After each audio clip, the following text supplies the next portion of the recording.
Folks, we're Tacitus today at your Pushback channel, and thank you for joining this audio radio live stream. In this essay, I'd like to talk about the grifter scam that brown and black politicians try and project, where they say they're the reason they're tireless race warriors at the cutting edge of the race wars, and it's the race wars of evil far-right whitey. It's whitey, fucking Nazi fascist whitey, oppressing black and brown people, and their warriors fighting back against those fucking evil white people. And they're tough cookies. And the reason being is they suffered the most horrible racism, absolutely the most evil. Hitler personally was racist to all of them, and so they know racism. They know it, and that's why they're social justice race warriors today. So now there's a few of them around, not only in the United States, but in Britain and elsewhere, even one in Holland. So this is sort of a bit of an amalgam here, but I'll pick on or select various stories and angles that these people push. Now, they get 100% support from the mainstream media. The mainstream media let these people, these race grifters, tell the most outrageous lies, as long as it's anti-white. They don't care as long as it's anti-white. The most outrageous lies, and then the media runs protection for them, amplifies the lies that they know are lies, and then runs protection and makes sure that the truth or the accuracy, the accurate depiction of events doesn't come out. So when you've got that much backing and support, as a politician or anyone in the hustle and grifting game, when you've got that much support, you can protection. You can tell the most terrible lies and get away with it. And this is part of course, the problem with pushing the narrative. There just isn't the media used to expose these. A politician 30, 40 years ago wouldn't have dared do this. They'd have been completely exposed, ridiculed, and just run out of the business. But today, as long as they're coming out with a pro-globalist, anti-white message, then they receive complete and total protection, not just from the media, but from the wider body politic as well. So let's have a look at this then. So here's a woman, and there are 3-4 people I'm sort of looking at here, but here's a woman claiming that she was the victim of racism, cruel racism, every day growing up. And she's made a number of public statements to this effect. And boy, did she, only if you were to believe her, boy, did she suffer. She's a brown or young girl at the time, a brown young girl. And in a sea of white people, she is the only non-white person in a complete sea of white people, all of whom are fascist Nazis, it seems. Hitler personally must have been there. Or so you'd believe, listening to her lies, and they are lies. So she says she's the only brown person, and she's a girl as well. So she ticks 2 boxes, brown and female. So how much more oppressed can you get? And everyone around her is white. Now, it wouldn't have been hard to disprove this. So it shows just how hard the media works to run cover and protection for this, because even a modest amount of journalism and research could have exposed these lies. Yet this person was allowed to get away with these lies for a long time, and even now the mainstream media won't expose it. They're happy to run with this narrative of evil whitey and oppressed brown woman. So anyway, class photos turned up where of 26 children in this particular class, and only 12 are white. Let me repeat that. Of 26 children that this politician, when she's a kid, went to, only 12 are white. Now there's it's quite a multicultural mix for given the time, which would have been in the 1980s, I guess, where there was 25, 6 black, there's 2 Asians, I would guess, I'm guessing Korean there, but I can't be sure, and Hispanics, Latinos, and possibly Middle Eastern. I don't know, but anyway, there's 1, 2, 3, 4, 5. There's 5, if not 6, races of different races, as in genetic races of people there, and there's one more 14 girls and 12 boys. So this is hardly a racist hellhole. There's only white people, and she's the only brown person. So she's telling an outright lie there. So would she have been singled out for racist treatment? I don't know whether all the other. I mean, it's possible that given her family were recent migrants and they hung on tightly to, the behaviours and the cuisines and the clothing and the dress and the all the behaviours of their home country, whereas the others, I suspect, would have been locally born. So you've got that. Possibly there was some angle there for why she may have been treated differently, if indeed she ever was. I don't believe she was. If she's treated differently, it certainly wasn't a racist issue. So, and just coming back to this, I'm just remembering a school where I was at where there was I think it was a 3-month exchange student where a girl from a white girl who spoke, decent enough English, I guess, but Christian and everything. And she came from, I don't know, Sweden or Finland or something like that. And this was, just somebody who wasn't born in the local area and didn't live in the local area and wasn't from the local area, just somebody from outside of the area was enough of a novelty for everyone. Oh, wow. And it had a wow factor about it as a kid. And not speaking English as well, speaking English with an accent, that too was a novelty. So it doesn't take much if you're from somewhere else and your behaviour is slightly different. And also the family used to dress in very, very sort of Swedish national costume or Finnish, whatever it was, Scandinavian. So one of them was a warm summer day, and I was out with the family, and they come the other way, dressed in this very, very sort of traditional, costume that looked very strange to us. Why are they walking around dressed and things like that? So anyway, it doesn't take much when you're from out of town, if you like, to just attract interest. Even if you're from another part of the country, if you're from you're in New York, and somebody comes from some other state, some rural state, then their behaviour will be viewed as different.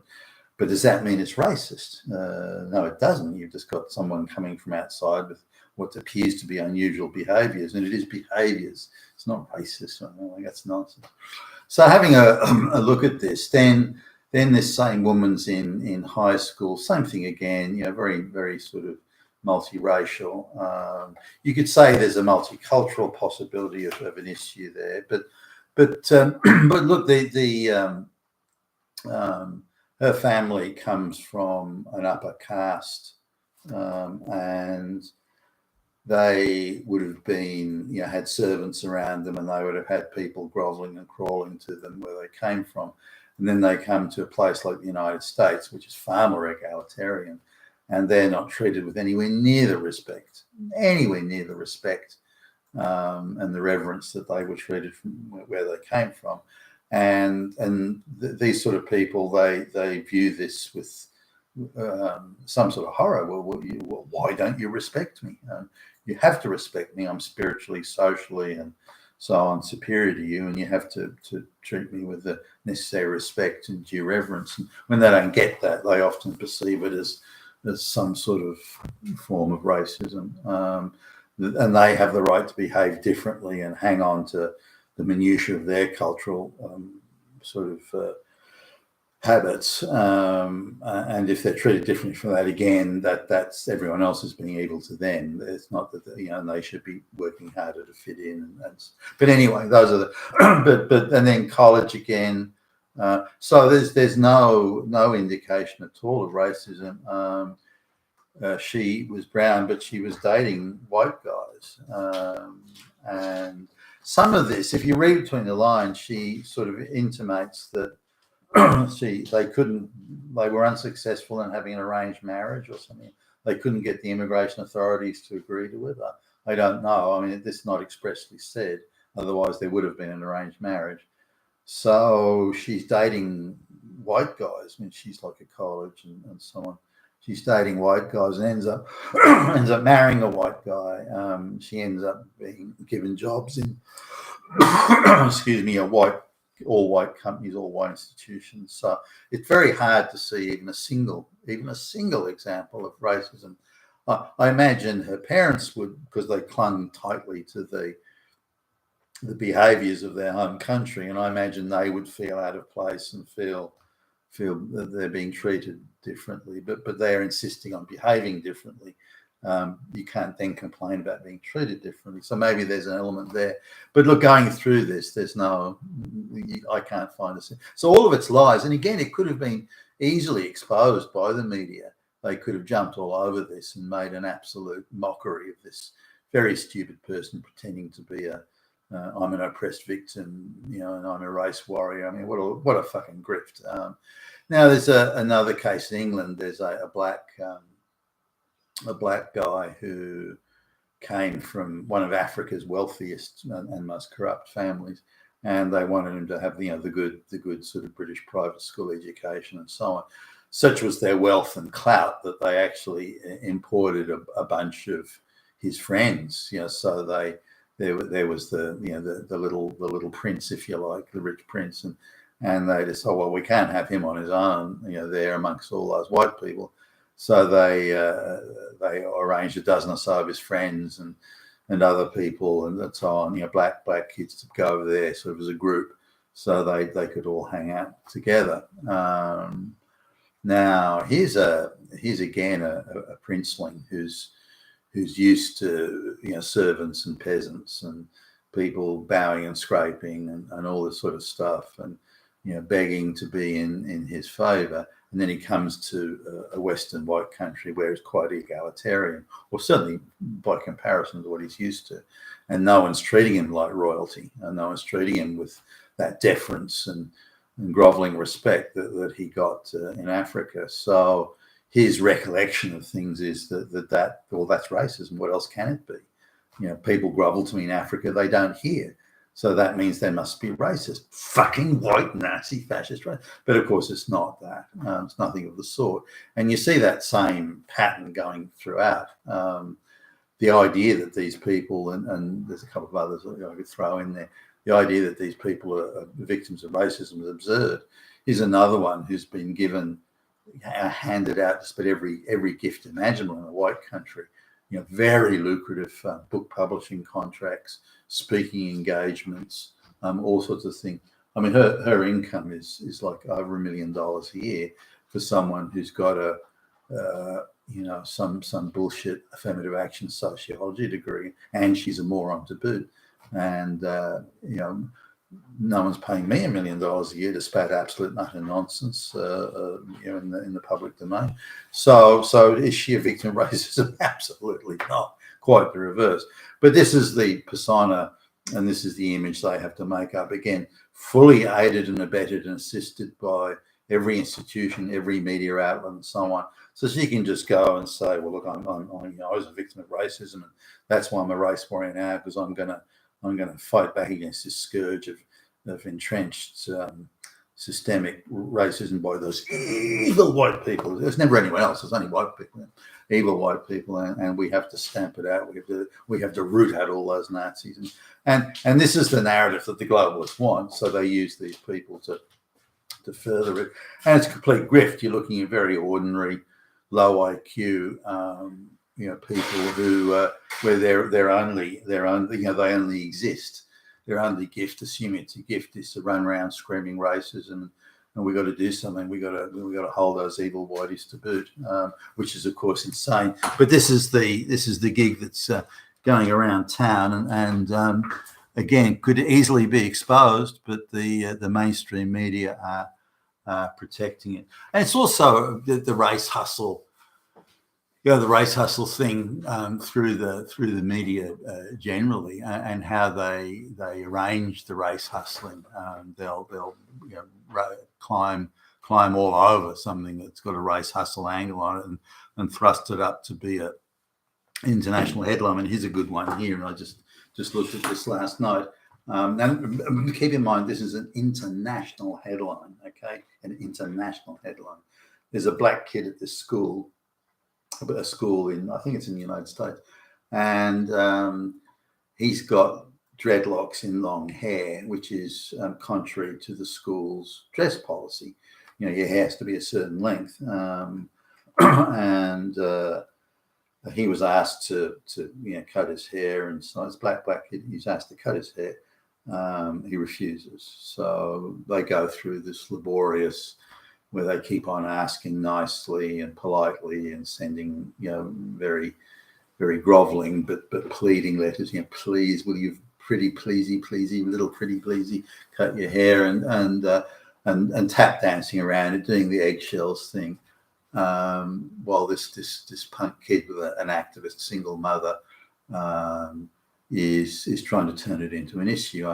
I suspect somebody, some activist group was putting her up to it, but this went on for quite some time, and then the school sort of upped the ante by saying, look, if you don't cut your hair by date X, we're going to suspend you. Now, it's cutting hair, nor is it cutting like you got to cut it all off, you got to shave your head bald. It's not that. It's your hair's X line, you need to be 2 or 3 inches shorter hair length. It's not a big ask. It's not a tough gig here. And why not? Who cares at the end of the day? But it was turned into a race issue, a race hustle issue, and a race grift issue. So again, it's something that is, other than the student newspaper or other than maybe the local media channel or so, would anybody want to cover something like this? The length of somebody's dreadlocks, whether they're 6 or 8 centimeters long. Does anybody want to really cover this? But they were, the school stuck it out. And no, this is the dress code, and so it applies to everybody equally. And so, but the argument from the black kid or the activists around them was, well, long dreadlocks are a part of black culture, so by asking the kid to cut his hair, you're actually attacking black culture. If you attack black culture and you're not black, if you attack black culture, then that means you're a racist. If you're a racist, it means you're a fascist. And if you're a fascist, it means you're a Nazi. And if you're a Nazi, it means you are fucking damn Hitler. You're a haircut Hitler. That's what you are. So the school suspended the kid. The kid's mother then files lawsuits on his behalf. Now, and this is, they lost, and it's going on appeal. I've just looked up and doing a rough sort of calculation, the amount of money that has been spent on legal fees. The amount of money that's been spent on legal fees for this black kid about his hair exceeds the total, multiple times exceeds the total net worth of this family's assets. So there's a family that's worth, not that much, and they're spending hundreds of thousands of dollars on legal action. Now, sure, they're not spending it. All this money is being put up by activist charities and NGOs and various activist groups and so on. So look at this has turned into a ridiculous trial of strength. Really, this is sort of what it is. But this family or the mother, in no way would they have A, done this in the first place, or B, pursued it through the course and someone else was paying for the lot. And the mother's got a very a Shaniqua type name, and she's loving every minute of it, the limelight. She can be a victim, she can be on the media, and she can pretend to be oppressed and all this sort of thing. So that's it. I'm not sure the kid would have gone along with it. It wasn't for the activist mother. But all the bills are being paid for. All the media coverage is very positive and very supportive. So why wouldn't they? No one's prepared to call it out what it is, a grift and a hustle. But what's interesting is one of the biggest media companies in the world has decided to run this kid's dreadlocks, this black teenage kid's dreadlocks. They decided to run it as an international headline story.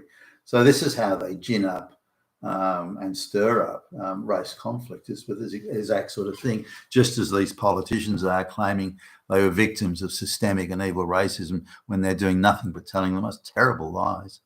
You've been Tassus today, your Pushback channel. Thank you for listening.